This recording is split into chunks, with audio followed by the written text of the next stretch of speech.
Which I have to say, for as shocking and maybe strange as the ending was for Game 4 with the big Ryan Pollock block to save the game, I didn't see this coming. I don't think either of us thought this was going to be such a lopsided win for Tampa tonight.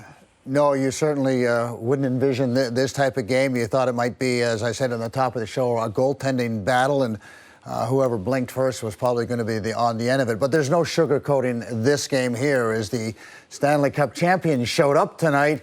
They got a couple of bounces early in the game, which is what they were looking for, and then they never looked back. The Islanders just never were able to find their game. They had a small chance at the start of the second period, Shannon. It was 3-0. They came out guns a-blazing, hit a couple of goal posts, and getting that score to 3-1 would have changed the game a little bit, would have changed their confidence, their feeling.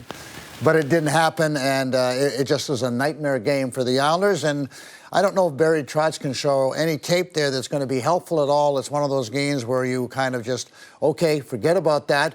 Whether it's 8-0 or whether it's 1-0, we lost the game, and now Game 6 is our season's on the line. Yeah, and in this series so far, the team that scored first hasn't gone on to win the game. And I do think if the Islanders maybe had gotten one of those lucky breaks in the first period, this could have been a totally different situation. But it was Steven Stamkos who scored the first goal, and Tampa and their fans have been looking for his line to heat up.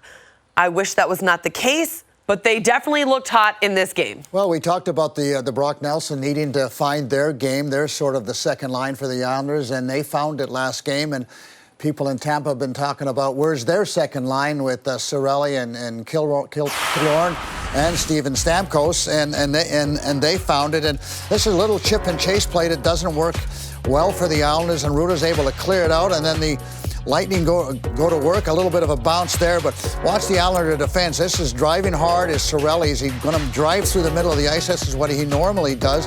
And then the Islanders just back away. You can see there's Ryan Pollock. Instead of moving up on Stamkos, he takes the guy driving through along with Pajot. So you've got Cirelli tying up two people. Pollock was slow to react to the slot area, and then Stamkos gets a lucky bounce. But, at the end of the day, yes, it was a lucky bounce, but you make a mistake, and I talked about playing the perfect game. That was a 3-on-3 scenario, Shannon, and Ryan Pollock didn't slide over and take Steven Stamkos. That was his job. Pajot was in his place. They didn't do it. They got mixed their signals up, and someone's left alone, and then they get a lucky bounce. So, hey, when you're in that kind of a situation, you can't afford mistakes. Yeah, and as you mentioned, do your job. That's something that you hear from Barry Trotz all the time. He's not looking you to do everything. You don't need to be the hero of every game. You just need to stick to what you do well. And if you do that, and everybody does that, then the team's going to have success. A couple more breakdowns that happened for the Islanders in the first period. Yanni Gourde, who for some reason always seems to play some of his best hockey against the New York Islanders, scoring another goal in this one. What did you see in the second goal, Butch? Well, he plays a hard game, much like the bottom six of the Islanders.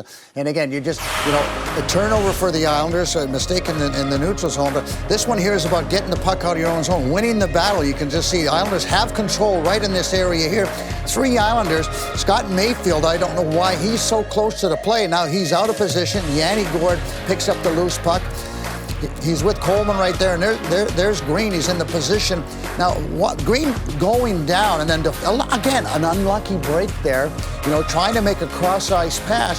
But the thing is, first off, Scott Mayfield should not have been where he was. I mean, he should be backing up the play. There's 2 Islander players there. Plenty of time to make sure that, you're on the right side of the puck, as Barry Trotz talks about. And then Green going down for me. Once the forward gets in deep enough, he's got nowhere to go with it. Like, he's 3 feet away from the net. You don't need to block anything. All you have to do is make sure he can't make the cross-ice pass. Now, I get that Green's, he understands that, and he was trying to block the pass.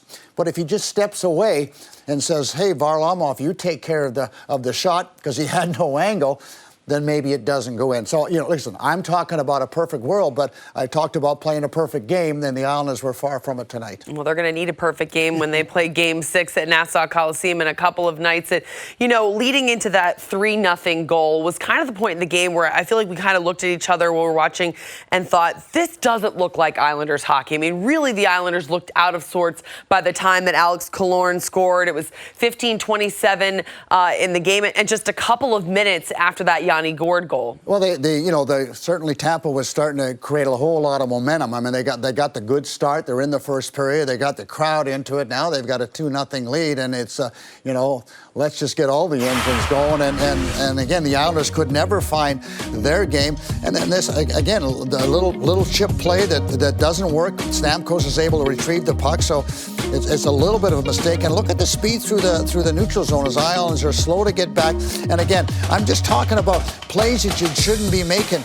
Again, in tight, Nick Leddy, let the goaltender play the shot, But again, that doesn't happen, and now there's a front in the net. Now you don't have position, and you lose the battle one-on-one in front of the net. So it's all the little details of the game that make a big difference. And so for me, I heard John Cooper talk about his team in the first game. He said, I thought the effort was okay. Thought we did enough things, not too badly, but our head wasn't in the game. We weren't there mentally. The focus wasn't there.